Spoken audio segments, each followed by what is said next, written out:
Hello, coaches and member coaches. Welcome to the August Mastermind. I'm Coach Britt, and thank you everyone who's tuning in live for your patience. Last week we had to postpone it a week, and today apparently there's a lot of chaos going on near the office today. So they're literally doing some siding work outside of the window. We just kicked some people out, and yeah, so we're gonna just hope that the sound picks up okay here, that the mic gets me and not all this stuff, and that we at least get some really rad content out of this. I've missed you guys so much. I want to just tell you the 3 things that I'm gonna cover in today's mastermind, so you kind of know the layout like usual. If you're new to one of our masterminds, just know that we do these once a month, and these are active participating masterminds. Most of the member coaches, they're part of our Buddha Belly membership community. They may or may not be certified as gut health coaches with HWCA, but we do these each month, and they are to help you guys grow. Having part of the membership is already full of education and stuff on a monthly basis to that part of your business.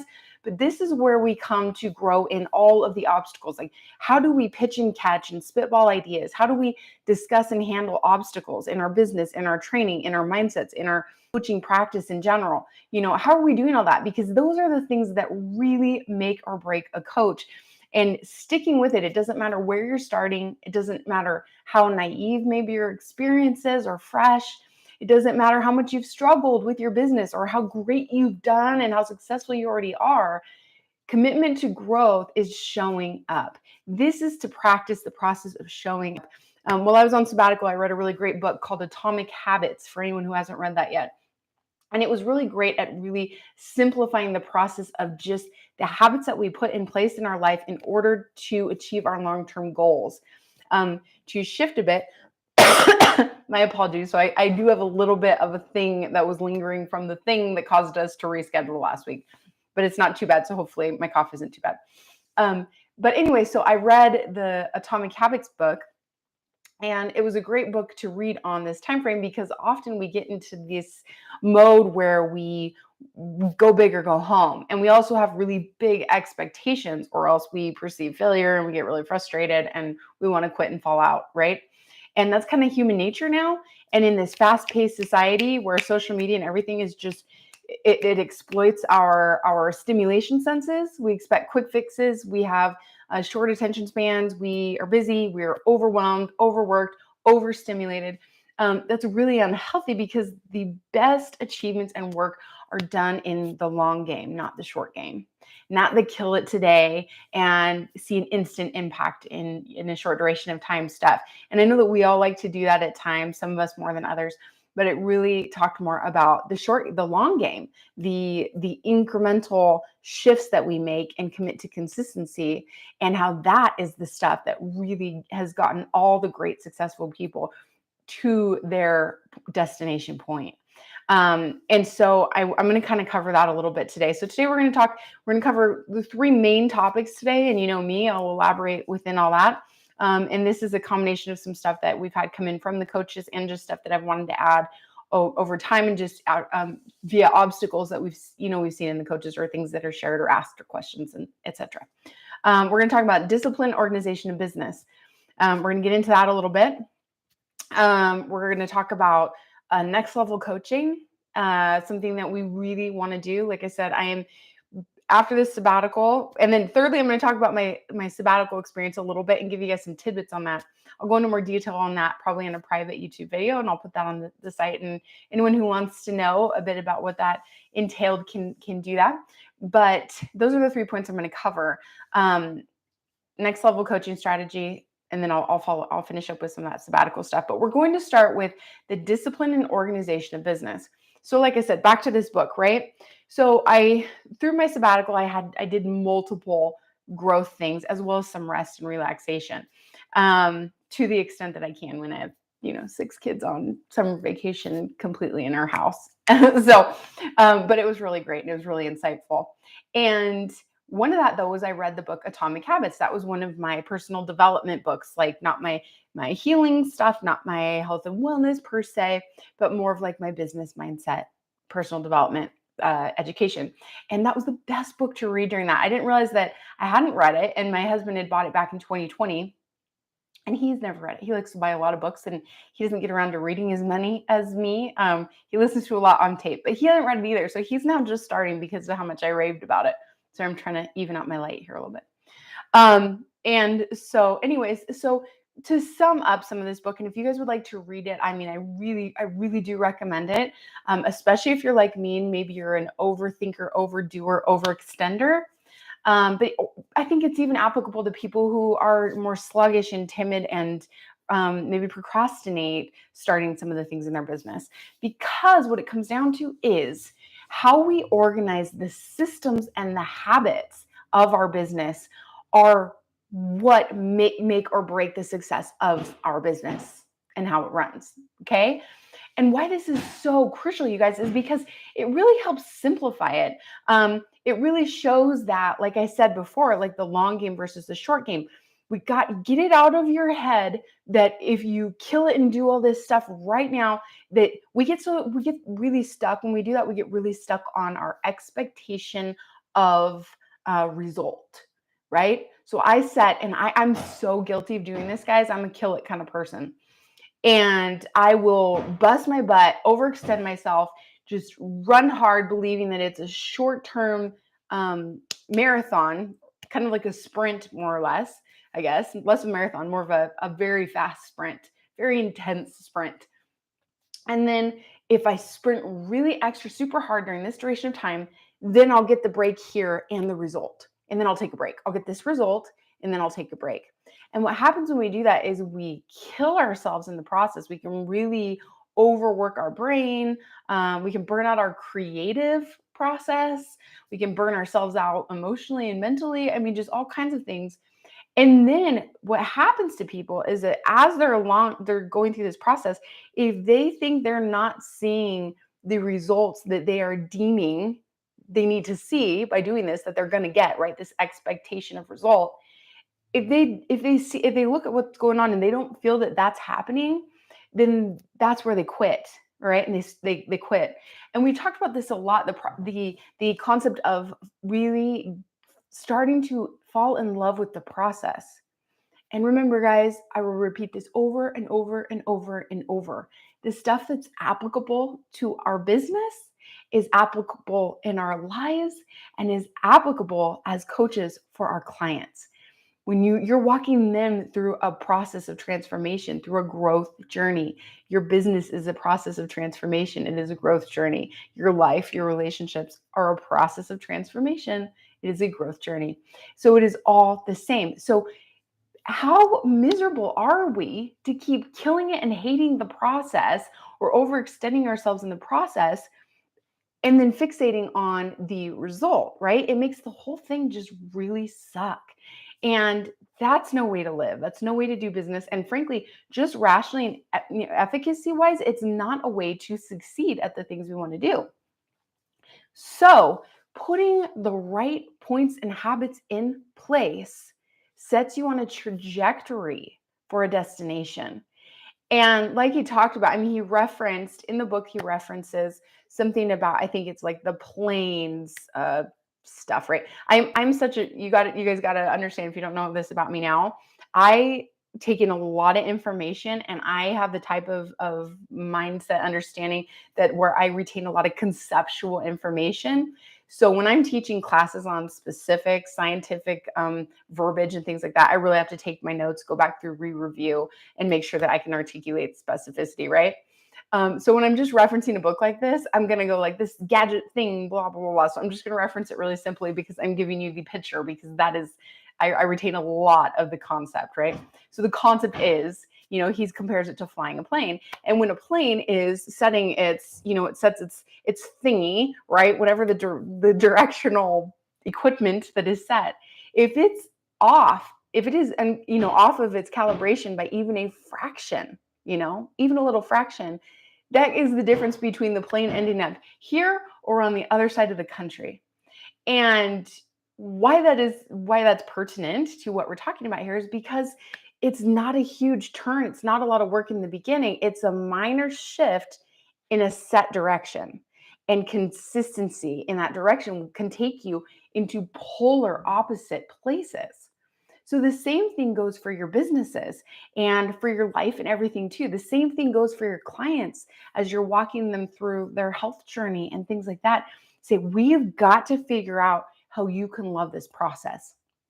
And the cool thing about that is if you can tap into that with your clients, they're going to want to stick it out with you because they're not viewing this process with you as this short-term hellish or sacrificial time frame, okay? Even if they're making sacrifice and they're changing and they're getting a little uncomfortable, it's the long run that we're looking at here. And you can give them all the tips for, to be as effective as possible, but to get their head in a place where we're here for the long game.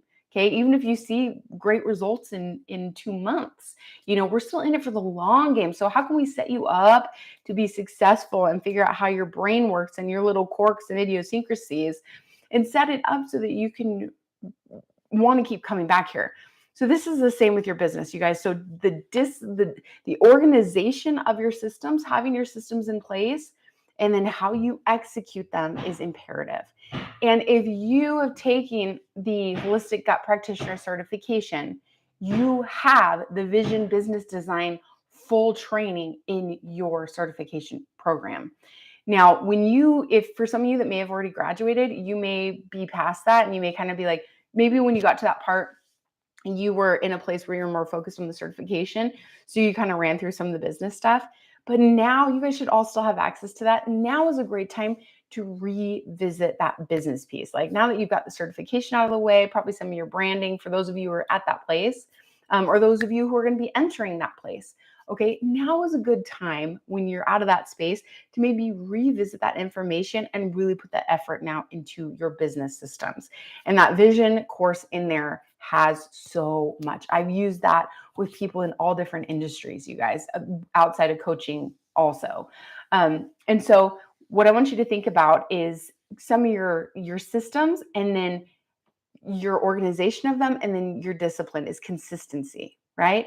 So when it comes to things like your social media, when it comes to things like because you're going to put probably content out there, in different areas. When it comes to things like your lead generation, okay, you should have a system for generating leads, at least one, if not multiple. Okay, you should have a system for content or a place where you share content or visibility. This is what we like to call value content, but it is also kind of just brand awareness. Okay. And you also want to have a sales process essentially. Okay. Which is always hard for us coaches to talk about, a sales process, right? And when you go through the Vision Business Design course, it will help you do that. For those of you who have not gone through our training and may have some questions on that, please feel free to bring this to your closed group or in the group, the member community, which we're just now getting going. Now that I'm back from sabbatical, I'm going to kind of get that member community going within the portal so that we can have more in-depth conversations in that portal for everybody. But feel free to ask some questions on some of these systems. Now, what I want to point out though is prioritizing your systems, okay? So just personally speaking, and you guys are all the drivers of your own ships, so you get to decide what works best for you and your business. But like I said, some of the main things is visibility, okay? How people see you, all right? And then how you generate leads, how you reach them and interact with them and pull them into you. And then the sales process, what you do when they are interacting with you to get them to your services. Excuse me. So how you do these processes, okay? That's kind of the three main chunks. Now you can add a little bit more in there and subtract whatever, but those are the three main components that are going to make up your business machine. As you get going long enough, you're going to look at that and kind of refine this process and get it really stellar, okay? But where people go wrong is they lack a few things. So think about if this is you. I hope you guys are taking notes on something. I hope something sticks. But think about if this pertains to you. This is where I see a lot of people go wrong. This is where I've seen myself go wrong multiple times. I've had to learn over, 6+ years. They spend too much time in content. With social media now, it's a huge area for generating leads. It's a great, like I said, it duels as visibility. It's essentially a business card. I can tell you if you don't have like an Instagram or a Facebook or both even, that people they will look you up there. And they'll do that, like they'll look up your website. And so I think it's still really important to have a landing page, because sometimes they will try and go for a landing page, see if there's a landing page in order to legitimize the work you're doing. But they will look you up on your social media accounts, and they will do that because who has a business anymore that doesn't have some kind of social media, right? And so it is something to think about capitalizing on. Where I see a lot of people go wrong, where I've gone wrong myself, is we spend too much time in content because that area is fleeting. And there's so many people in this area competing for attention that it can be just a dog pile. And so it can be, if you spend too much of your time here, and then what it takes away from is it can be very distracting and be very overwhelming. Speaking of distracting, sorry, they're putting on siding and it's so frustrating. But where it can be very distracting is it's overwhelming. It overstimulates the brain in a million different directions, because when you're on social media, unless you can do it really methodically, you can get really caught up in the overstimulation. It can just frazzle your concentration, which does you no service for your business. I'm going to talk about that when I talk about the sabbatical. But you do need to put some there. So what I always advise coaches to do, or people to do, is decide how much in a given week really suits your business, and then do it consistently and put it in your schedule. And then make a good chunk of time for lead generation and touching base with people, driving them to you. And then have a very great sales strategy, communication, rapport building sales strategy, conversations, and all that whole process, so that you can bring people to your services. And clearly you want to have a product. You need to know what your product or service consists of. If you're just winging it and you don't know exactly what it consists of, then people aren't going to buy it, because you're not going to be able to portray what it is that you're offering, and they won't know whether or not they want to buy it, right? So the discipline and the organization is so important, you guys. I use these time blocks. In fact, I'm going to show you. I'm going to steal something. This is just impromptu right here. I'm just going to steal something that... Okay, I'm going to steal all of this. So I am a freak about strategy and systems. And I'm going to use an example here. I did this with a real estate business. It was my husband's real estate business. And, okay, I am the strong one when it comes to systems and organization, okay? He's really strong in all kinds of areas. Systems and organization are not his strong suits. And so I'm always talking to him about his real estate business. And we have a lot where our businesses, collide, because we raise a family together and we have lots of kids and we're in business together of life, And so I'm always trying to encourage him to get more consistent and more organized and methodical, which is hard for an agent. Okay. So the other day, he finally, after a very long time, let me do my thing with his business. So I'm going to show you guys what I did for his business, and maybe it'll make sense. I'm going to hold it up because I don't know. Okay. So first I made him a branding board. Okay. So this is his branding board. You don't really see a ton of it, but real CDA. So he does a lot. So we're in the Coeur d'Alene area. So he's doing a lot with actually showcasing our vicinity. We have a very desirable place to live now in North Idaho. It's grown immensely in the last 2 years. It's insane. And so that's kind of his thing. And bow tie baker. I mean, so he's like known for that. He's just got these bow ties on, doing this really geeky, very memorable stuff. It's a great brand. So these are his two logos. I got those there. I got his color palette right here. His fonts that we use, and then kind of his like saying, right? So live your adventure, right? Like that's like his motto, his mission of his business. And then a little bit about what that looks like. So if you see, you'll see the wakeboarding, because we have tons of lakes and rivers and stuff, and the, skiing and wine tasting family, etc. Because that's all really relevant, right? So this is his branding board. So when he looks at like his business, this is the fun part that you'll probably like to do as a coach. But when he looks at his business, that's what it looks like, right? And then what I went down is I went into his systems. So this is his block schedule, right? So his blocks, so Monday through Friday, these are the main things that he needs to do every day. And these consist of different things. So the blocks that he has proactive servicing, he has communication, then he has lead generation, and then bonus time. And what I've done is I went and I specified what each of those things mean. So proactive servicing was like property hunting and paperwork, stuff he already knows he's going to have to do. Communication is any client or contractor calls, emails, messages, correspondence. Lead gen is checking his automations, and then direct outreach. Sometimes he goes door to door and does things like that, right? Whatever his lead gen systems are. His bonus time consists of things that are necessary for his business, but they're not necessarily the first priority. So things, or they're unplanned, which there's a lot of reactive work in real estate.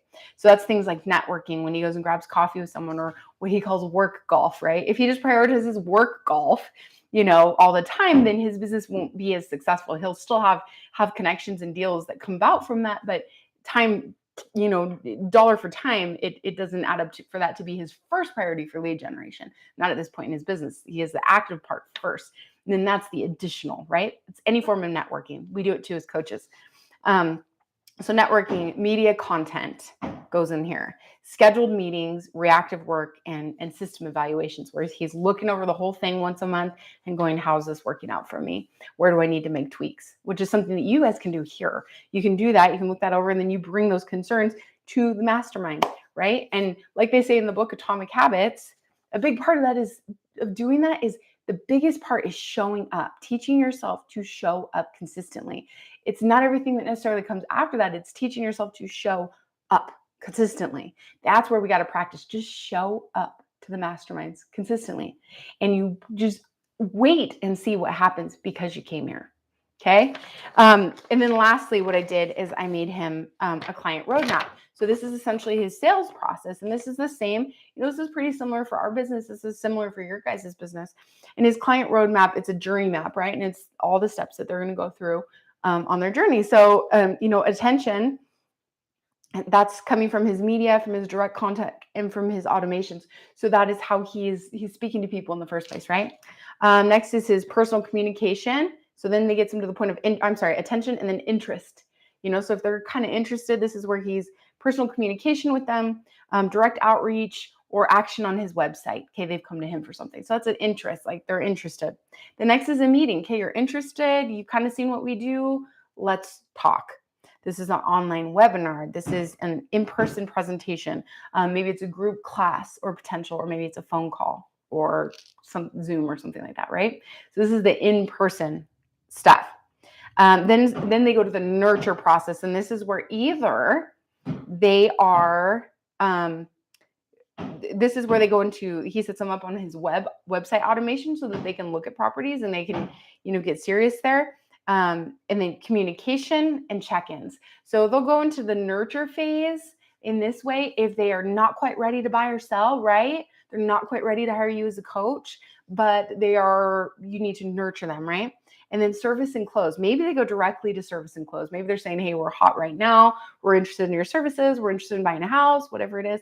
And you say, okay, cool. So at this point you are, he's seeking properties. He's negotiating on their behalf. He is, showing them appreciation. He's incentivizing them. He's, doing all those things. He's taking care of them. And that is the point where they are now already a client. And you want to make sure that you work well with them and that he sends them on their way well too, for him, right? For you, hopefully they're going to keep working with you for a while.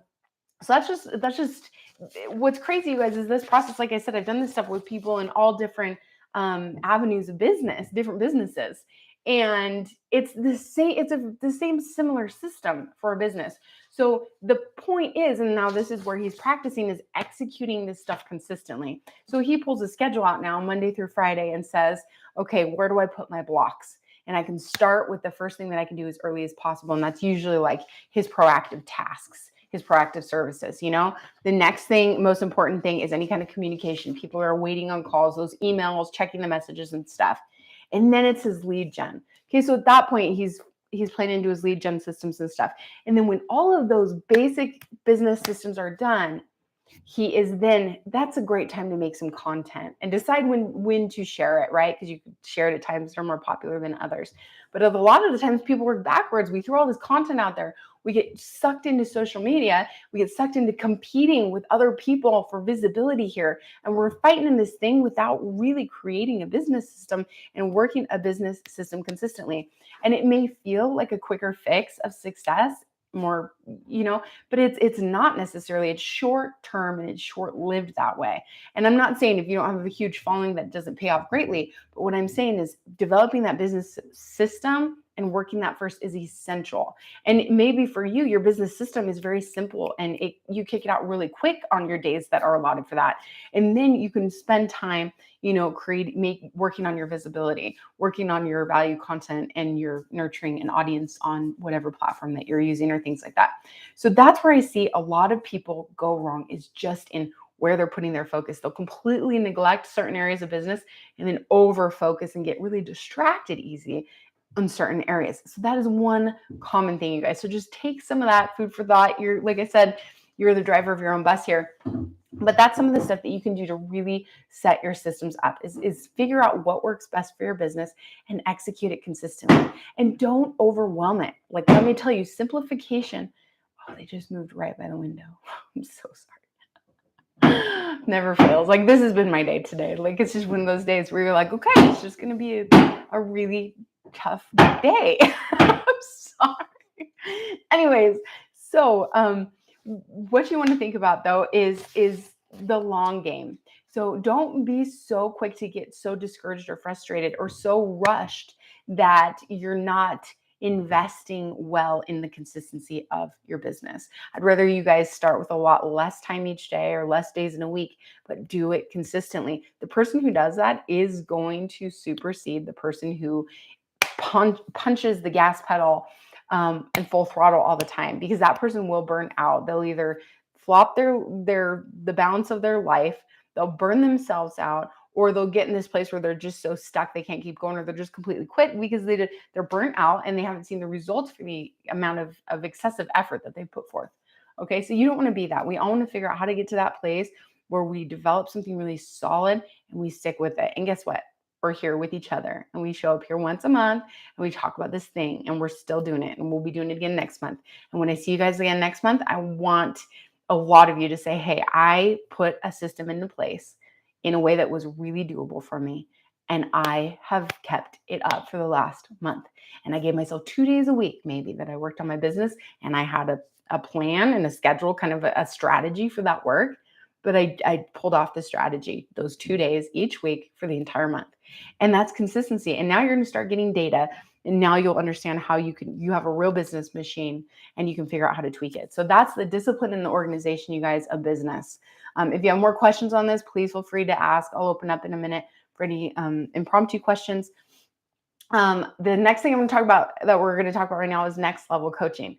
So I have done more research. That's another thing I did on sabbatical, was some research really more into trauma work and how trauma stores in the body, and how our bodies, including obviously our gut microbiome and the brain gut connection, are so strongly affected by stress, trauma, and experiences.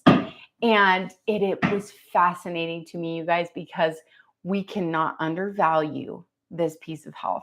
In fact, I would go so far as to say, with the stuff that I'm digging up research wise, experience wise, the things that I am, the people I'm talking to, that traumatic experiences and chronic stress are more debilitating to health in general than a poor diet, or even things like smoking, etc. Do you know there's areas in the world where there's indigenous populations that smoke like crazy and lived very old ages? They don't have lung cancer, they don't have anything, they smoke. Now, I'm not advocating smoking, but what I'm saying is that, what is that? And when we looked at like our older generations, like I look at my great grandparents and stuff who lived into their 90s, it was very normal and common for me to believe that it was, a lot of people live into their 90s, And then when it came to my direct grandparents, my grandpa passed away. My grandma's still alive, but a lot of my grandparents, passed away in like their 70s. I think that's like 20 years. When I look at it, that's 20 years earlier than what I was, what it used to be kind of in my brain. And then, I look at other people in my life closer to me, younger generations, and 60s are starting to be a thing. And while we have the ability to keep people alive for longer and stuff, we've got to ask ourselves, what is it? And I know that we tune in really big as coaches, to our diet, our nutrition, and our lifestyle. And that is so important. One thing, so when I talk about next level coaching, is that I think it's easy to forget to emphasize the entire picture strongly. because like I did a video a bit ago on the Instagram, a really quick one, but it was on this topic because I said, obviously we know, I've said this a lot, that one very traumatic, stressful event, let alone chronic stress, but just one really traumatic event can completely alter the gut microbiome and cause all kinds of health issues in the body. Okay, one really traumatic event. On top of that, the way we eat and live, the food we eat and stuff, when the body's more inflamed because of lifestyle choices, the brain connections, the neurotransmitters, and all the things, how the brain works, is actually less resilient to stress and trauma. So we have a greater incidence of being, falling into more debilitating depression when something hard happens in our life, if we are also not supporting the body with diet and lifestyle and the other areas of health. So these things are just this interconnected relationship. And I think that it's easy as coaches, especially with gut health, because we talk so much about food, to not get into really the nitty gritty of whole wellness, thorough wellness. I like to call it thorough wellness because it's a very, very, it makes all the sense, but it's so easy for us to sometimes just kind of downplay certain things, set them aside. I think we do it in our own health. I think I've done it many, many, many times. And it's really imperative. So I fully believe, and we're going to start doing more education with you guys on how to actually connect with practitioners and be coaching with practitioners or in their office, partnering and things like that. And our coaches are going to start revolutionizing the coaching industry and what it is. You guys can go beyond macros. You can go beyond food. You're going to go beyond fitness. You're going to go beyond just meditation and stress reduction, and bring this entire body of knowledge that we're uncovering about what humans really consist of. You're going to bring that to the table. You're going to bring that to people. And that is going to change the entire game. And so I'm really excited for the future. I'm excited to keep educating on this stuff. And I'm so excited for the direction you guys are going to be going. But that's what we're referring to when I say next level coaching, is thorough coaching. Okay. And really understanding what all is at play with people when they have unresolved trauma and stuff like that. You guys, it can show in so many areas of their health. We can just see relentless gut issues. We can see obviously mental health instabilities, and where there is a string to one of these things, there's strings from those things to other things. I mean, it's rare that there's any just one issue with somebody that's struggling with an aspect of health. It usually comes with an array of stuff. We've got hormonal imbalances and mental health imbalances and inflammation. And we've got, multiple autoimmune conditions or blah, blah, blah, blah. That's just kind of like this process of this lack of synergy in the body. And so if we can see it like that, we can get a little less analytical about the specifics of what people are doing and trying to make everything perfect, and try and help them come into a whole as, what they were created to be, and with this balance of, I don't love the word balance, but you know what I mean? Holism. I think we've been very disconnected from what that means for us as people and as part of nature, right? Which is something else we're going to be covering in the near future.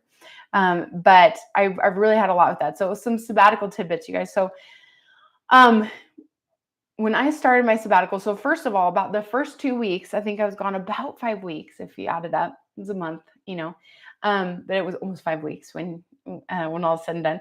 And the first couple weeks, I did go to Glacier with my family. It's one of my favorite places on the planet, and it was awesome. We took all the kids, and we were there for like a week. But between the preparation to get there, going there, and then the cleanup afterward, and we came back into a birthday. All of our kids, we have a birthday every month for 6 months, March through September.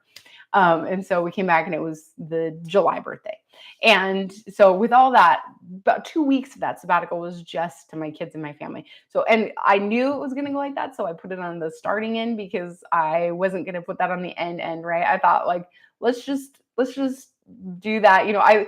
I tell people that's the difference between a vacation and a trip. A trip is memories and fun, but it also comes with like a lot of work, especially when you have little kids. A vacation is like when you're relaxing and you're sitting on a beach and you don't have worries. So it was a great trip. It was great memories, but it took a good 2 weeks of that sabbatical. And so after that, I had a shorter duration of time for some of the personal work and stuff that I was and education that I was intending on doing. But as I started this, right before I left, I did something. I was invited by a good friend of mine. She's kind of a colleague, but she's also a mentor. And I just adore her. She's an incredible human. And she invited me to she's a physical therapist. She specializes in women's PT, especially pelvic floor restoration, post babies, birth trauma, etc. And she invited me to do something called TRE. So this is trauma release exercises. And she explained it a little bit to me. And I thought this was really interesting. I didn't really know what to anticipate, but it sounded pretty simple. And I, ironically, was also doing work on educational work, taking a course on trauma and how it stores in the body. So the stuff she was talking about was making sense with some of the stuff I had just learned, and how the body actually has like physical memories of pain that maybe the brain does not recall, that often the brain doesn't recall, or the subconscious is repressed. Sometimes that it does, it's things that we do recall, but we don't really know how it traps in the body, right? And as kooky as that may sound for some people, it makes a lot of sense when we think of the brain. Think of how the brain um, uh, remembers things and stuff, right? Like they say, like you get a new wrinkle in the brain, in your brain, when you get a new memory and stuff, right? We're constantly storing things and affecting the brain. But think about when you've gone through a strong emotional experience, and where do you feel it in your body? If you've never had anyone ask you that, right? If you're really angry, where do you feel it? A lot of people will say in their head, and then certain different spots of their stomach are very common. And they'll kind of point to different points in the body. This is very normal. If you've gone through, like, let's say you've got really scary or like bad news, right? Sorry, I forgot to plug in here. Don't mind me, so we don't die. Like if you've ever gotten really traumatic news, or let's say you almost get in a car accident. Okay, it was a close call, and this car came out, whatever, and your heart jumps and all that stuff happens. Where do you feel it in your body? You'll see, like you go over a roller coaster, you'll feel it in specific points in your stomach. If you get really angry, you'll feel it in certain points. If you're really sad, if all these emotions you feel. So why then wouldn't the body, if the brain can make a memory physically in the brain and in the the body tissues and the neurons and things, then it makes sense that maybe the body's tissues would. And I kind of thought that, wondered about this for a long time prior to this experience, because I had such a history with anxiety and some PTSD and childhood stuff. And whenever I'd go get worked, and like sometimes when I'd get adjusted by the chiropractor, but especially like when I'd go get massage and stuff, which I didn't do very often, a lot of that type of body work, I would like get the adrenaline shakes. And it was so weird. And it wasn't even like when I was doing deep tissue. And I couldn't figure that out, and especially at more stressful points in my life. And I just intuitively, I was like, it almost just feels like when this is happening, that it's like releasing. Like, I wonder if adrenaline or stuff actually like stores in our tissues, because it's almost like with some of this deep work and body work, that it's like releasing something in my blood.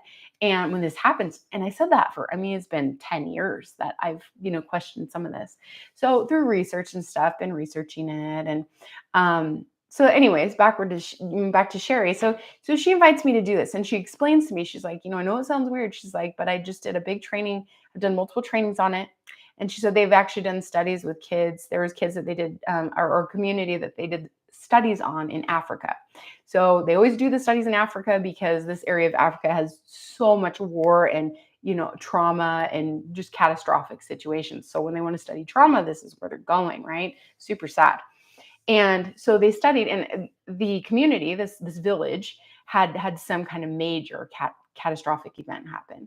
And when it happened, the adults, they just like kind of froze and freaked out. And they talked about observing the children and how it was really, strange or interesting, because the kids could not sit still. They were just bouncing and moving and freaking out. But what was interesting, and the adults weren't, right? They had their composure, even though they were traumatized. And what was really interesting, though, is they said the next day, though, the adults they were like catatonic. They were so traumatized. They were just kind of like zombies. And the kids had returned outside. They'd started kicking a ball and started playing and interacting. And they say how and the point of that was that the body needs to get that stuff out. if you see a child throw a temper tantrum, right? They're kicking their feet. They don't understand the difference between wants and needs until a certain age. So they can't have this and they start freaking out, right? I have a 2-year-old right now. We're dealing with a ton of that. And their body, right? They get it out of their body. They're feeling such a big emotion. So they start shaking it out. We as adults don't do that. There's a certain point, or if we weren't allowed to as children, where we stop letting it come out. And this is where the theory that it stores in the body. So it was really interesting because basically they were, it was through movement therapy. Theory is trauma release exercises. It's just exercises. It's fatiguing the muscle and then doing special, certain exercises that release any stored trauma or energy. And especially the hip opening poses. So if you're going to do more stretches like that, they teach us a lot in yoga. They'll say, hey, people can get really emotional sometimes with hip opening poses. So just be aware of that, and so all this stuff started coming together for me.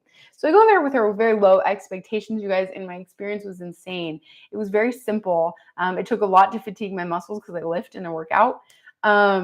But we did a lot of wall sits and just like holding. We didn't talk about anything. We weren't bringing up anything.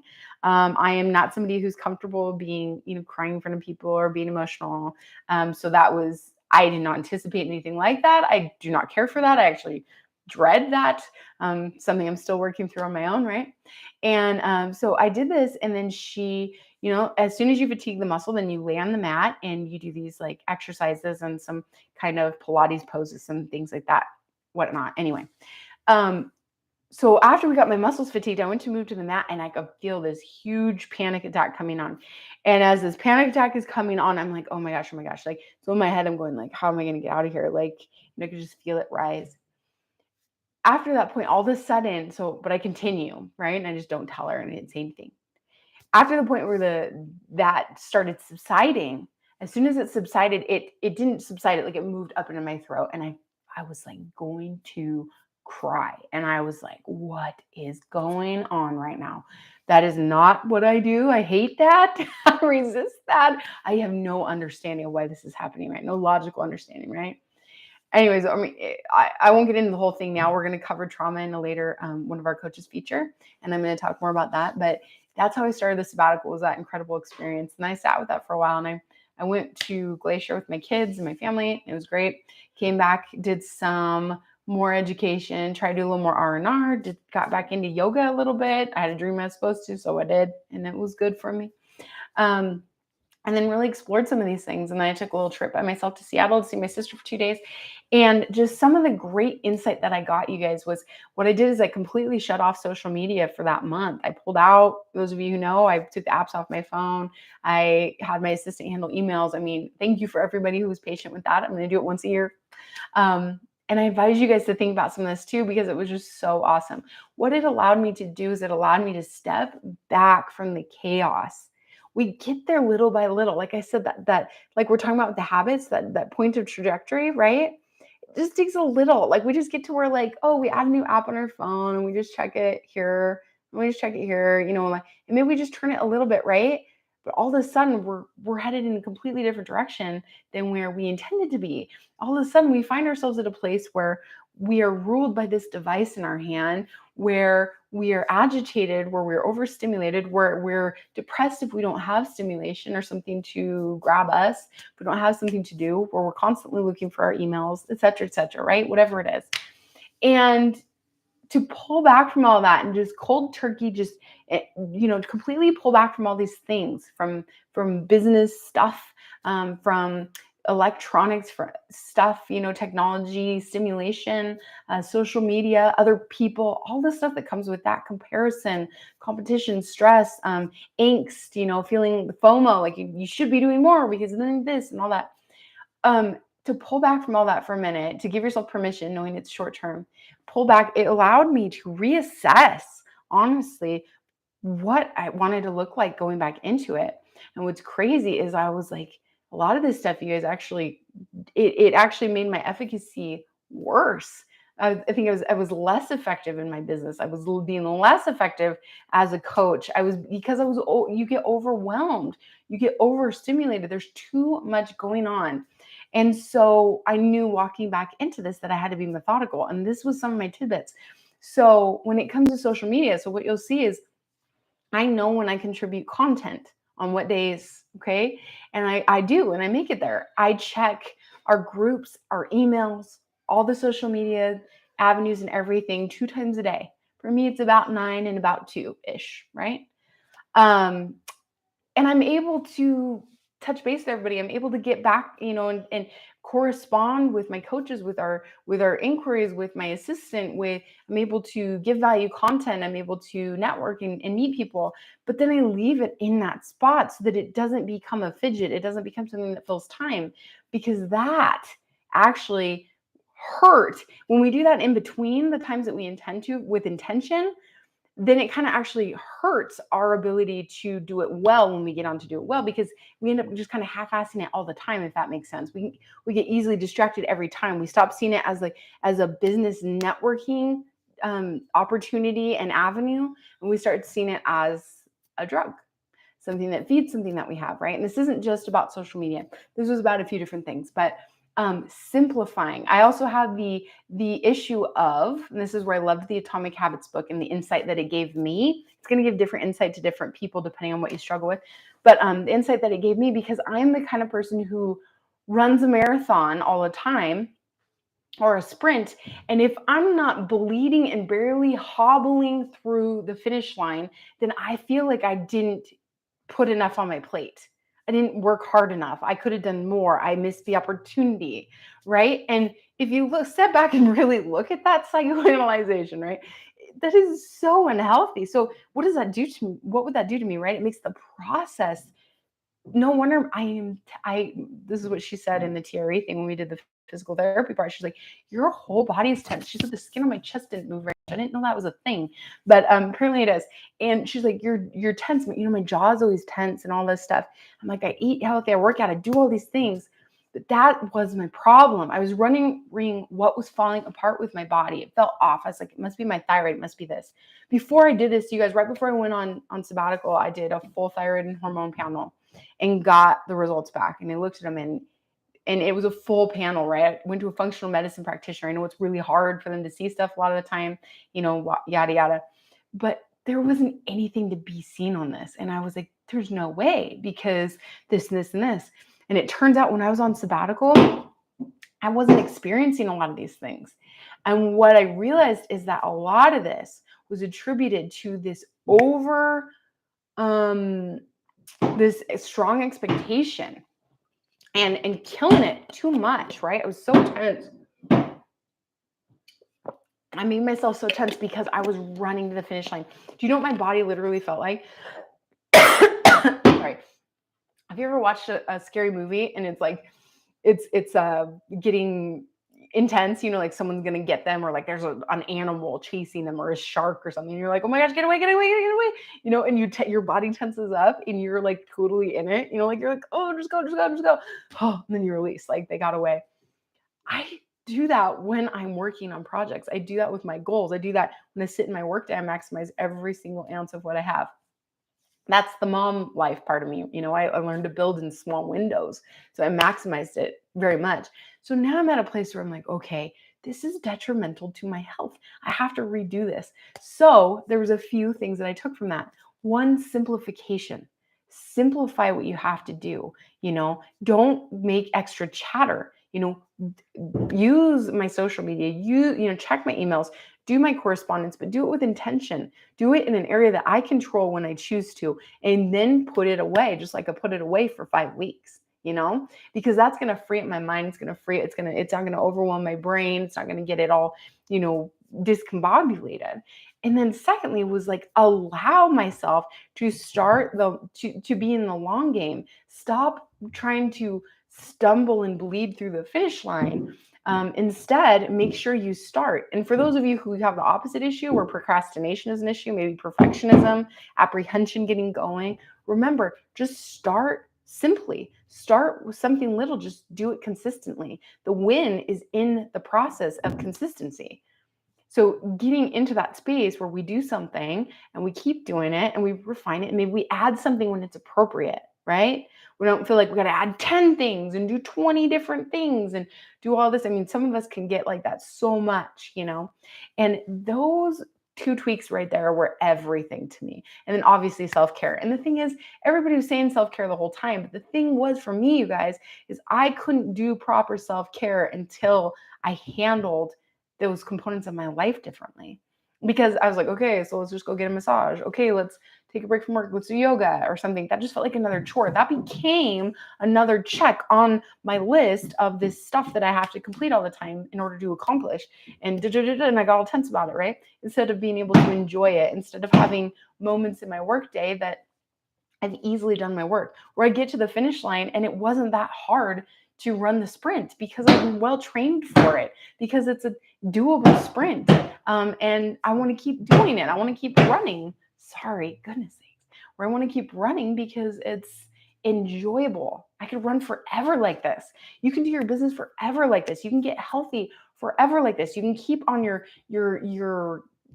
clients. This is the same for them. It's for us as it is for them. We can stick with our health goals and our lifestyle goals and our relationship goals and all these things forever in that state. So those were the tweaks that was the insight stepping away gave me. And those are the tweaks I made in order to change my state. And hear me when I say I will probably have to come back to this multiple times throughout my life, but at least I can recalibrate. We talk about that sometimes, recalibrate. I can recalibrate. I know what I'm recalibrating to because I achieved it. I started finding joy again. That was something that was very lost to me. Okay. Liking work and what you do for a living and this stuff like that, that's great, but that's not joy. Joy is something more simple that exists in the simplicity of life and of being and in socialization, relationships and things like that, So I was able to tap more into that. So my advice for you guys to be in the long game, you've got to love the process, which means you got to love your life. It means you've got to love this whole journey to keep coming back and doing this. Okay. And we will meet once a month and start with committing to the masterminds, to showing up. All you got to do is show up. And then you add one pebble at a time. Just one thing, one area of consistency for the next month. So I will really implore you guys to choose something that you are going to put into play for the next month. And I would love to hear about it next month. I'd love to hear you talking about it in closed groups. Yeah. So if you've got any additional questions, I will keep an eye out for the chat. Go ahead and type them in there now. But if not, please feel free to interact in the member community. You can still do it in the portal member community or the Facebook group, wherever you're comfortable. But I would love to hear any of your questions, your comments, anything. Hopefully we covered a lot this month, and hopefully you guys can, you took some notes and maybe got some insight and feel like you've got a place where you can start and something that you can put into play for the next month. So I don't think anyone has any questions. Thank you for everyone who's submitted your stuff and your insights. Thank you for being understanding with the switch of date, etc. But you guys are awesome, and I can't wait to chat with you next month and hear a little bit about this process. So please give me some feedback. Thank you so much for being part of our membership community. Thank you for being an amazing coach, and I can't wait to watch you guys just flourish. It feels so good to be back. So until next month, enjoy and find your place, guys. Find your calibration. I'm excited to hear all about it. Okay, enjoy.